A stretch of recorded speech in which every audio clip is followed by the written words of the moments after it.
A warm welcome to all of you प्यारे बच्चों। और हम स्टार्ट करने जा रहे हैं मैप्स के क्वेश्चन क्लास 9th के। वो हिस्ट्री में आपके मेनली 2 क्वेश्चंस आएंगे। 2 questions would be asked in your examination, वो भी हिस्ट्री से रिलेटेड। और ये 3 चैप्टर्स हैं, इन्हीं 3 चैप्टर से आपको क्वेश्चंस देखने को मिलेंगे। और इसमें से टोटल अगर हम बात करते हैं तो मेनली आपको 10 कंट्रीज़ के नाम याद रखने हैं और 4 स्टेट्स के नाम याद रखने हैं। और अगर 14-15 लोकेशंस के नाम आप याद कर लेते हो तो then you can easily fetch 2 marks from this portion. ठीक है, तो स्टार्ट करते हैं बिना टाइम गवाए। सो जो बच्चे, आपका जो फर्स्ट चैप्टर है वो आपका है फ्रेंच रिवॉल्यूशन। और फ्रेंच रिवॉल्यूशन में आपका जो मेन काम होगा वो ये होगा कि फ्रांस का लोकेशन कहाँ पे है, एग्जैक्ट लोकेशन कहाँ पे है, आप उसको याद कर लीजिए। ठीक है, और उसके बाद ये है आपका यूरोप का जो फ्रांस है, तो आप ऐसे इसको डिनोट कर सकते हो कि ये वाला जो लोकेशन है फ्रांस है, वो मैप में आप देख लेना। और इसमें से मेनली 4 स्टेट्स के नाम पूछे जा सकते हैं। पहला है आपका पेरिस, दूसरा है आपका नैंट्स, तीसरा है आपका बोर्डोवा एंड चौथा है आपका मार्सेल है। ठीक है ना, इसमें से आप देखोगे ये है आपका Paris, नैंट्स, बोर्डोवा and Marcellus.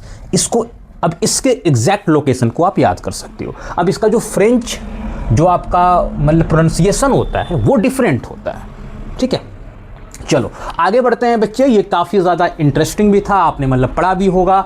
So Russian revolution और आपका नाजिज्म।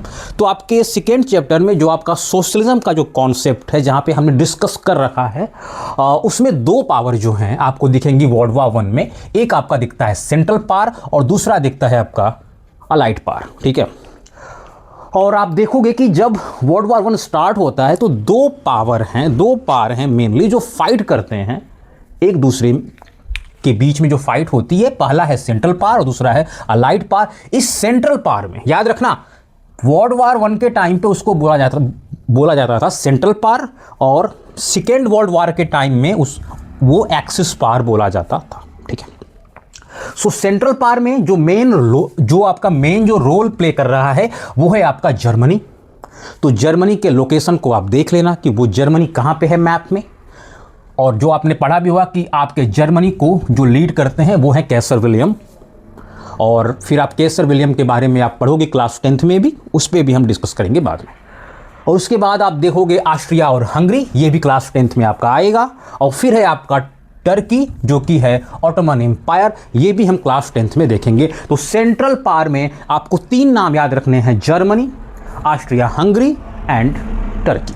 ठीक है, 3 कंट्रीज के नाम याद रख लेना और उसके लोकेशन को याद कर लेना कि वो लोकेशन कहाँ पे है। फिर आपका बच्चा अलाइड पावर्स, इसमें जो मेन जो रोल प्ले करते हैं आप देखोगे यूके यानी यूनाइटेड किंगडम। इसके बारे में भी हम लोग पढ़ेंगे क्लास 10th में। आप उसको इंग्लैंड भी लिख सकते हो, हम आएंगे कि इसमें क्या डिफरेंस है, बट अभी क्लास 9th के लेवल पे बस आप लोग ये याद रख लो। फिर आपने फ्रांस, ये फ्रांस यहाँ पे हो ही चुका है, तो फ्रांस भी वर्ल्ड वॉर 1 के टाइम में अलाइड पावर का हिस्सा था। और साथ में है बच्चे आपका रसिया या फिर यूएसएसआर और यूएसए। ठीक है, फिर हम आते हैं बच्चे नाजिज्म वाले चैप्टर में, द राइज ऑफ हिटलर। और राइज ऑफ हिटलर में भी आपको दिखेगा कि जब ट्रीटी ऑफ वर्साइल्स इम्पोज कर दिया जाता है वर्ल्ड वॉर 1 के बाद किसके ऊपर, जर्मनी के ऊपर, तो वहाँ से हिटलर राइज करना स्टार्ट करता है। तो वो बाकी कहानियाँ भी हमने देखी हैं, पढ़ी हैं। अब यहाँ पे भी बच्चे आपके 2 ग्रुप्स हैं, 2 पावर हैं।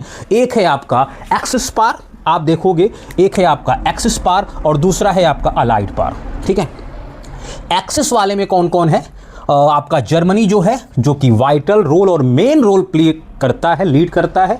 यहाँ पे भी आपका जर्मनी है, यहाँ पे इटली है। और जर्मनी जो आपका लेड किया गया है वो लेड बाय द हिटलर। और इटली को थोड़ी सी कहानी पे भी हमने डिस्कस किया था कि मुसोलिनी था, वो कैसे लीड करता है।